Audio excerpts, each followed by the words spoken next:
अस्सलाम वालेकुम। इस वीडियो के अंदर we'll see the facial nerve disease. दो हम कवर करेंगे इसमें, एक हमारी बेल्स पाल्सी एंड दूसरी जो है herpes zoster oticus. So first of all हमारे पास बेल्स पाल्सी आ जाती है। So it is responsible for 60 to 75% of the facial paralysis. It is mostly idiopathic in nature and इसमें होता क्या है कि पेरिफेरल फेशियल जो है उसका पैरालिसिस हो जाता है। आपका हाफ ऑफ द फेस, उसके मसल्स जो हैं उसका पैरालिसिस हो जाता होता है। Both of the sexes are affected equally. It may occur at any age and risk जो होता है इसका ज़्यादा होता है in diabetic patients and women who are pregnant. Okay, तो एटियोलॉजी क्या होती है बेल्स पाल्सी की। सबसे पहले हमारे पास वायरल इन्फेक्शंस आ जाती होती हैं, जैसे कि हर्पीज सिम्प्लेक्स या हर्पीज जोस्टर से, and this is the most common cause कि वायरल इन्फेक्शंस के बाद जो होता है वो फिर हो जाती होती है बेल्स पाल्सी। सेकेंडली जो है हमारे पास वो vascular ischemia.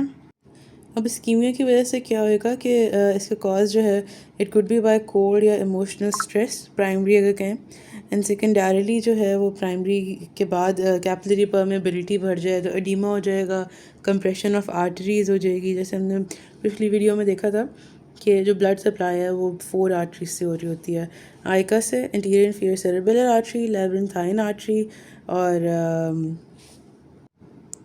Superficial पेट्रूजल artery and स्टाइलोमेस्टॉइड artery.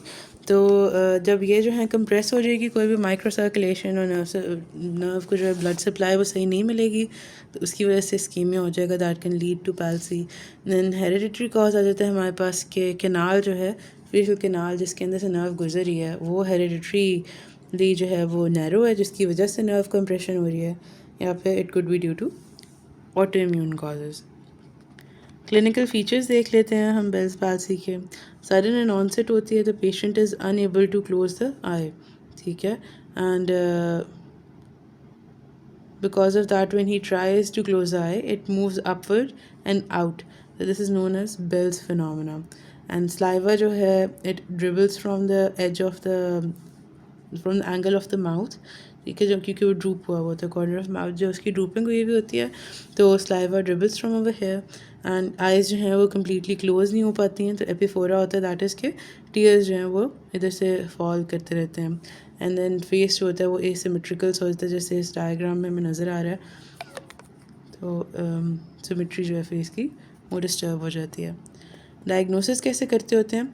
It is a diagnosis of exclusion. आपने केयरफुल डिटेल्ड हिस्ट्री लेनी है, complete otological and head and neck की एग्जामिनेशन करेंगे, सारी क्लीनिंग नर्व्स वगैरह की, एक्सरे स्टडीज़ करा सकते हैं to help in diagnosis, nerve excitability test कर सकते हैं, ब्लड टेस्ट कर सकते हैं to rule out the cause, and then it is a diagnosis of exclusion के बेल्स पाल्सी है।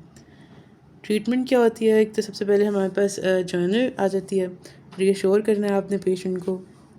उसके बाद जो ईयर पेन हो रही होगी और एलर्जिया होएगा उसके लिए आपने एनाल्जेसिक्स देने हैं। आई की कोई क्लोज नहीं हो रही तो एक्सपोजर केराटाइटिस हो सकता है, तो उसके लिए आई ड्रॉप्स वगैरह देंगे एंड फिजियोथेरेपी कराएंगे, मसाज कराएंगे फेशियल मसल्स का साइकोलॉजिकल सपोर्ट के साथ साथ, ताकि एक्टिव फेशियल मूवमेंट्स जो है वो इनक्रेज की जा सकें एंड कुछ पावर जो है that could return to the facial muscles. Medical में ये है कि हम स्टीरॉइड्स दे सकते हैं, एंड अगर हर्पीज जोस्टर की वजह से हो रही है तो एसाइक्लोवीर देते हैं। सर्जिकल के अंदर अगर कोई कंप्रेशन की वजह से हो रही है बेल्स पैल्सी, तो उसके अंदर सर्जिकल नर्व डीकम्प्रेशन की जा सकती है। कॉम्प्लिकेशंस क्या होती हैं बेल्स पैल्सी की या किसी भी फेशियल पैल्सी की? हमारे पास के इनकम्प्लीट रिकवरी, पूरी तरह वापस नहीं आता होता, जो मसल लॉस हो जाता होता है। दूसरा, क्योंकि आँख को क्लोज नहीं कर पा रहा तो एक्सपोजर केराटाइटिस हो सकता है, टिक्स एंड स्पैज़म्स हो सकते हैं मसल्स के। फिर क्रोकोडाइल टीयर्स हैं, जब वो रिकवर कर रहे होते हैं तो नर्व जो है, nerve supply it gets faulty, जो नर्व्स हैं वो आपस में मिक्सअप हो जाती हैं, जिसकी वजह से क्रोकोडाइल टीयर्स है, जिसको गस्टेटरी टीयरिंग भी कहते हैं। इसके अंदर ये होगा कि जब भी वो स्लाइवेशन होएगी तो साथ में टीयर्स भी आ जाएंगे, इट इज़ गस्टेटरी क्राइंग या फिर क्रोकोडाइल टीयर्स इसको कहते होते हैं।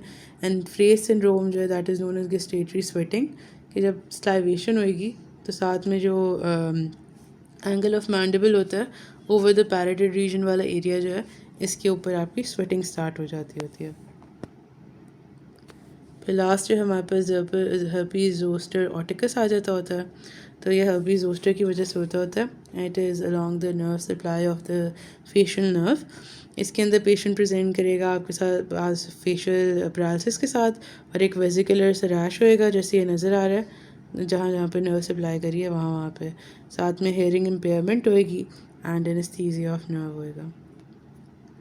So this is all about the diseases of facial nerve. Thank you.